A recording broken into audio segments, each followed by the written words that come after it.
Merhaba örgücü arkadaşlar, hoş geldiniz. Bugün yine kağıt ipten çok güzel işlenmiş bir çanta yapacağız. Diğerlerinden çok farklı olacak bu seferki modeli. Ben yine çile ip kullandım. O yüzden çileyi de yumağa çevirdim. Rengim böyle bal kahverengi gibi bir renk. Çok güzel. Birazcık da kalın bir ip. Tığ numaram yine 4 milim. Bir tane işaretleyiciye ihtiyacım var bu sefer. Askılamamı dikmek için de bir de etamin iğnem var. Hazırsanız hadi başlayalım.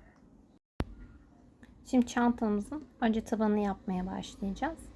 Her zaman yaptığımız gibi önce ipimizi tığımıza bağlıyoruz ve ardından orta gevşeklikte 43 tane zincir çekeceğiz. Bu zincirlerin içerisine sık iğne yapacağımız için çok fazla sıkı çekmememiz gerekiyor. Şimdi ben 43 tane zincir çekip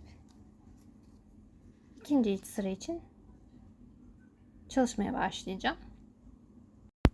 Orta gevşeklikte 43 tane zincir çektik. Şimdi ikinci sıramız için ilk zincirimizi atlıyoruz ve ikinci zincirimizin içerisine, bu arada yine iç yüzüne yapıyoruz. Bu arka tarafa yapmıyoruz bu sefer de. İkinci zincirimin içine bir tane sık iğne yapıyorum.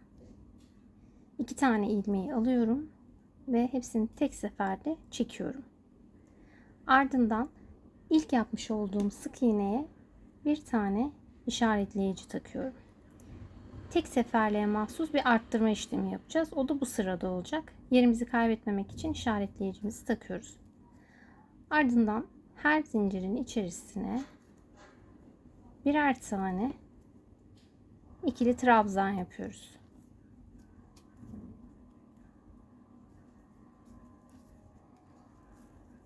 Zincir sıramın sonuna gelene kadar, son zincire gelene kadar burada yapmış olduğum işlemin aynısını tekrarlayacağım. İlk sık iğne sıramın sonuna geldim. Toplamda bu en son battığımla beraber 42 tane sık iğne oldu. Çünkü en başta bir tane zincir çevirerek yapmıştık. Şimdi bu en son battığım zincirin içerisine 4 tane daha sık iğne yapacağım. Yani toplamda bu sık iğnenin içerisinde 5 tane, bu zincirin içerisinde 5 tane sık iğne olacak. 4 ve 5.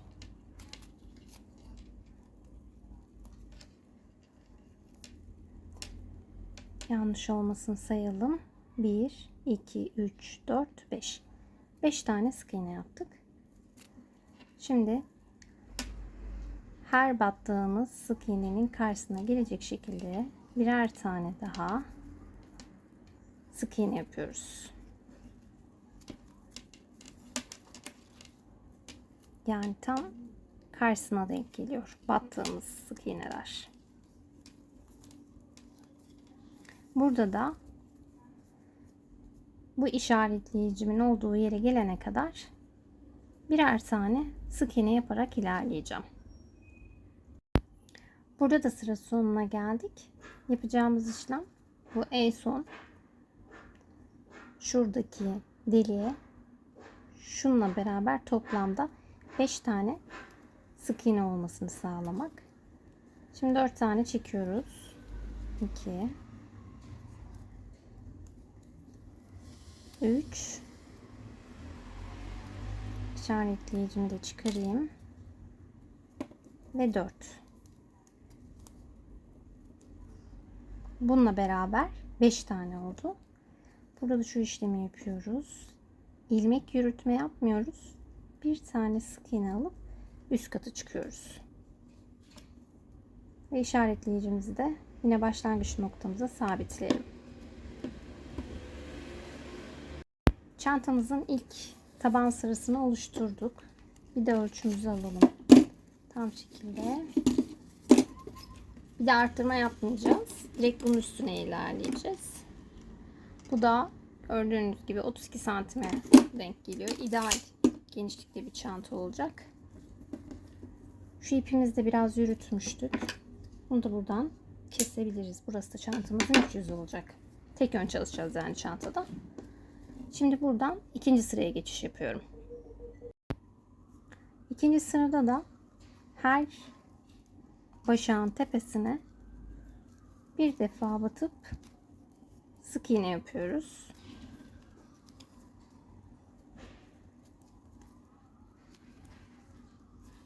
Bu köşelerde de herhangi bir arttırma yapmıyoruz. Hepsinin tepesine bir defa batıyoruz. Burada da aynı şekilde. Şimdi buraya kadar yapıp geleceğim. Buradaki birleştirme yöntemini de tekrar sizinle beraber yapacağım. Burada da ikinci sıramın sonuna geldim. İşaretleyicimi çıkartıyorum. Ve bir tane sık iğne yapıyorum. Ve tekrar işaretleyicimizi takıp devam edeceğim. Şimdi çantamızın tabanını oluşturuyoruz. İlk başta da söylediğim gibi 2 sıra sık iğne yaptık. Bunun üzerine bir 3 daha ekleyeceğiz ve toplam 5 sıraya tamamlayacağız sık iğneyi. 5 tane sık iğne yaptıktan sonra 5 sıradan oluşan sık iğne. Ondan sonra model kısmına geçiş yapacağız. Ayrıca toplam sık iğne sayım 90. 90 tane sık iğne üzerinden büyümeye başlayacağız. Şimdi burada birleştirme yöntemimiz hep aynı. İlmek kaydırma yapmıyoruz. Direkt sık iğne olarak burada böyle bir farklı yöntemle üst sıraya çıkış yapıyoruz. Şimdi ben 3 sıra daha tamamlayıp model kısmına geçiş yapacağım. Toplam 5 sıra sık iğne gittim. Artık burada sıramı kapatacağım.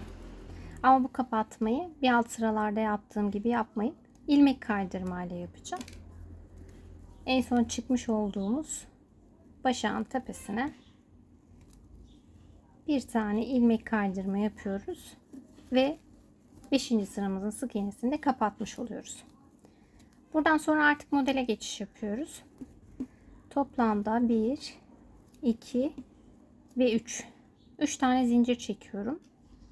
İşaretleyicimi ikinci zincire takıyorum. Şimdi burada şu boşluğun içerisine 2 tane ikili trabzan yapacağım. 1 ve 2. Ardından 1 2 2 tane başağı bırakıp üçüncüye bir tane sık iğne yapacağım. Tığma ipimi bir defa dolayıp yine 2 tane boşluk bırakacağız. 1 ve 2. 1 2. Üçüncü başağın tepesine toplamda 5 tane ikili trabzan yapacağım.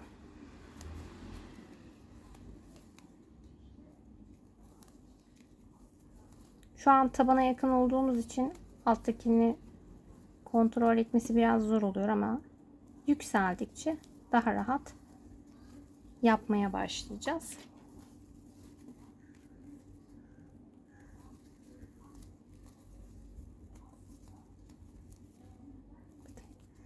Yine 5 tane ikili trabzanımı yaptıktan sonra 1 2 başak bırakıp 3. başağa bir tane sık iğne yapıyorum.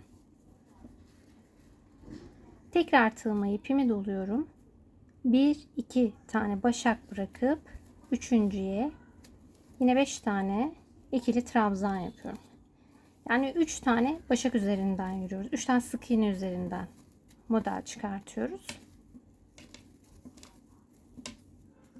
2 3 4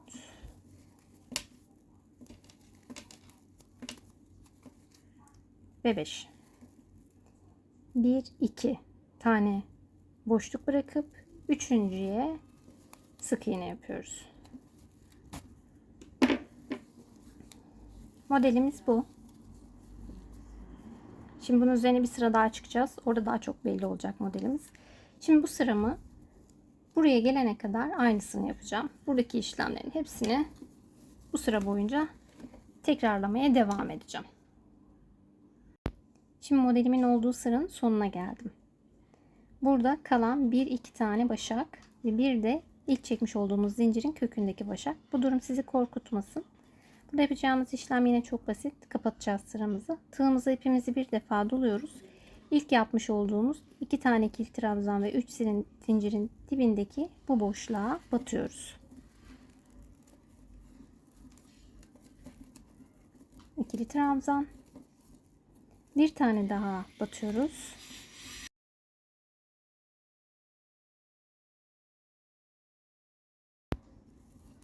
İki tane ikili trabzanı yaptıktan sonra bu işaretleyicimizi buradan çıkartıp onu çıkardığımız yere ilmek kaydırma yapıp sıramızı kapatıyoruz.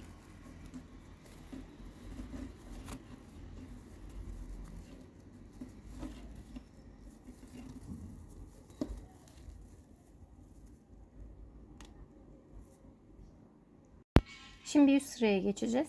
Burada yapacağımız işlem de yine çok kolay. Bir tane zincir çekiyoruz ve aynı birleştirme yaptırdığımız yerin dibine bir tane sık iğne yapıyoruz ve işaretleyicimizi buraya yerleştiriyoruz.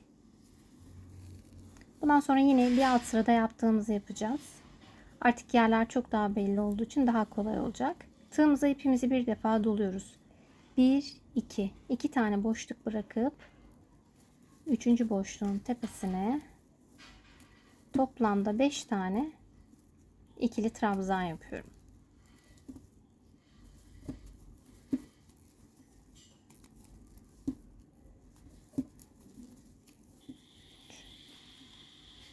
Beş tane ikili trabzanı yaptıktan sonra yine 1-2 boşluk bırakıp bir alt modeldeki 5 tane yaptığımız ikili trabzanın üçüncüsüne denk geliyor. Tam tepesine bir tane sık iğne yapıyoruz. Bu çukur olan yerlere bir alt sıradaki çiçek modelimizi ekleyeceğiz. Yine tığımızı ipimizi bir defa doluyoruz. Bakın 1 2 3 direkt sık iğneye denk geliyor. Bunun da tepesine 5 tane ikili trabzan yapıyoruz.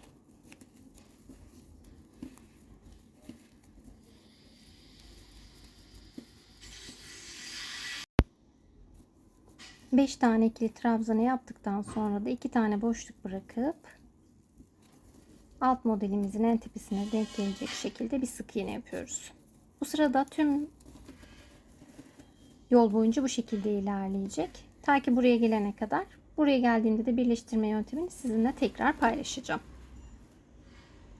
Burada da sıra sonuna geldik. Bu işaretleyicimizi çıkartıyoruz.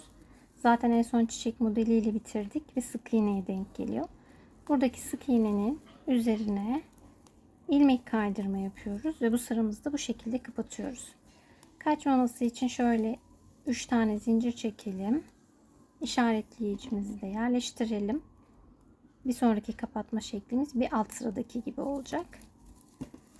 Modelimizi size göstereyim. Şimdi burada da kabaca şöyle bir hızlıca gösterelim. Buradaki çekmiş olduğumuz 3 tane zincirin köküne 2 tane ikili trabzan yapıyorum. Hatırlarsanız ki bir alt sırada da aynı işlemi yaptık. Ardından 1 2 tane boşluk bırakıp 3. başağın şöyle göstereyim. Tepesine bir tane sık iğne yapıyorum. Geri dönüşte bunu 5'e tamamlayıp kapatacağız. Sonra tekrar tığıma ipimi dolayıp buradaki sık iğnenin sayalım 1 2 3. 3 de çekmiş olduğumuz sık iğnenin tepesine geliyor. Buraya da 5 tane ikili trabzan yapacağız. Tüm model bu şekilde ilerliyor. Benim belirtmiş olduğum sık iğne sayısına sadık kaldığınız müddetçe şuradaki birleştirme işleminde sorun yaşamazsınız.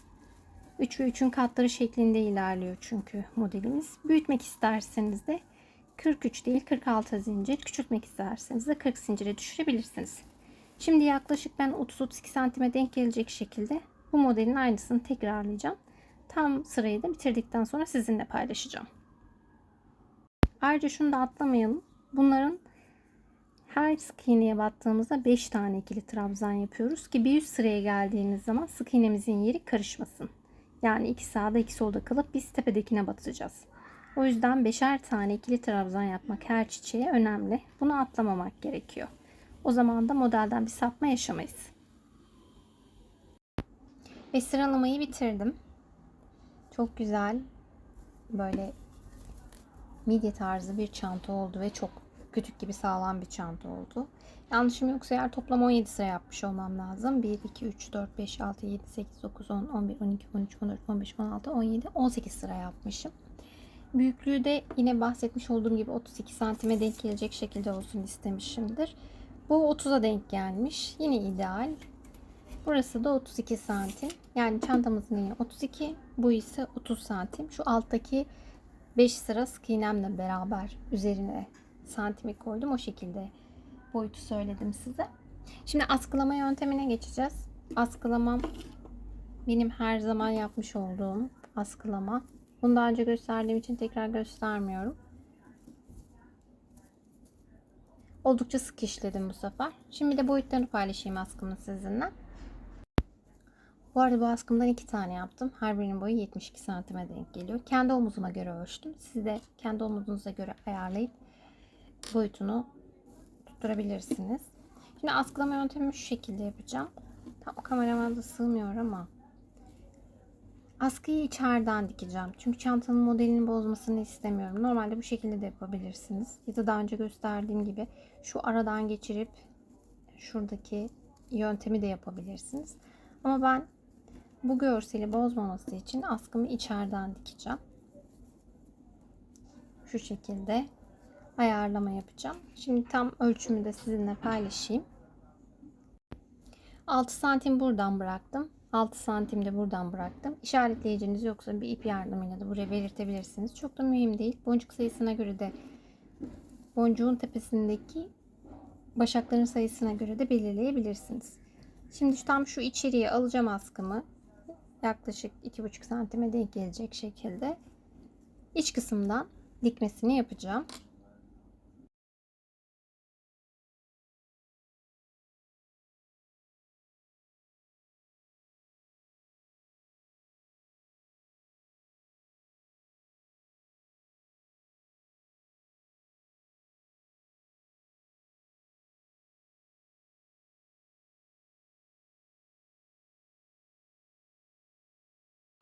Çantamın askılamasını da yaptım. Bahsetmiş olduğum gibi içeriye diktim ki çantamın önden modeli bozulmasın diye. Bu şekilde. Biraz da yoğun bir dikiş sergiledim. Sımsıkı olsun. Kopma gibi bir tehlike arz etmesin diye. Bu sene yapmış olduğum en güzel kreatif çantalardan bir tanesi oldu bu. Çünkü modeli inanılmaz güzel. Bakın şöyle yakından da iyice göstermek istiyorum. Çok güzel bir model ve çok basit de yapılışı var. İçinin derinliği de çok iyi. Astarsı da kullanabilirsiniz. Çünkü benim ipim çok kalın. Siz de eğer kalın bir iple yaparsanız ve iş çok sıkı olduğu için kolay kolay sarkma yapacağını zannetmiyorum. En azından yazı güzel bir şekilde çıkaracaktır. Tabanımızın yapılışı da çok kolaydı. Sadece tek bir sırada arttırma yaptık. Ondan sonra üzerine yürüdük. Benim gibi taban yapmada zorlanan insanlar için de pratik bir model. Çok kolay. 5 sıra sık iğneden çıktık tabanımızı. Ölçüyü kendiniz ayarlıyorsunuz. Dediğim gibi 3 ve 3'ün katları şeklinde sayılama yapın kendinize. Ona göre çantanızı büyütüp ve küçültebilirsiniz. Çünkü modelimizin hepsi 3 ve üzeri şeklinde ilerliyor. Bir de çantamın içine neler sığacağını size göstermek istiyorum. Şu bu sıralar okuduğum bir karikatür. Oldukça büyük. O içine sığacak diye bir kontrol edelim beraber. Ve sığdı. İnanılmaz. Bakın. Diğer kitabımı da koymak istiyorum. Bu da sığdı. Bakın. Halen içine her şey sığabilir. Çok güzel. Taş gibi bir çanta. Sezon sonu yaklaştı ama gayet de kullanılı bir çanta olacağını düşünüyorum. Ve bana göre sanki böyle yaz kışta kullanılabilecekmiş gibi geliyor. Söyledim mi tam hatırlamıyorum ama toplam 250 gram ip harcadım bu çantaya. İpim kalın olduğu için bu kadar gitti. İnce ip kullanırsanız bundan daha az gideceği malum. Siz yine de fazladan 300 gram kadar alın. Bunun dikmesi var çünkü. Olmaması var, kopması var gibi ihtimalleri de göz önüne alırsanız kolay olur. İzlediğiniz için çok çok teşekkür ederim. Dilerim memnun kalmışsınızdır ve siz de beğenip yapmak istersiniz. Ve siz de benim gibi çok çok beğenirsiniz çantanızı. Diğer renklerde de yapabilirsiniz ki ben büyük ihtimal açık renklerde de bu çantadan bir iki tane yapacağım. Askılama yöntemimi de paylaşmıştım yine. Siz kendinize göre bir askılama yöntemi varsa yapabilirsiniz. Ya da düz satan kemerlerden de kullanabilirsiniz. Her türlü götürecektir. Çanta çok güzel çünkü. Kendinize çok çok iyi bakın. Hoşça kalın. Mutlu kalın.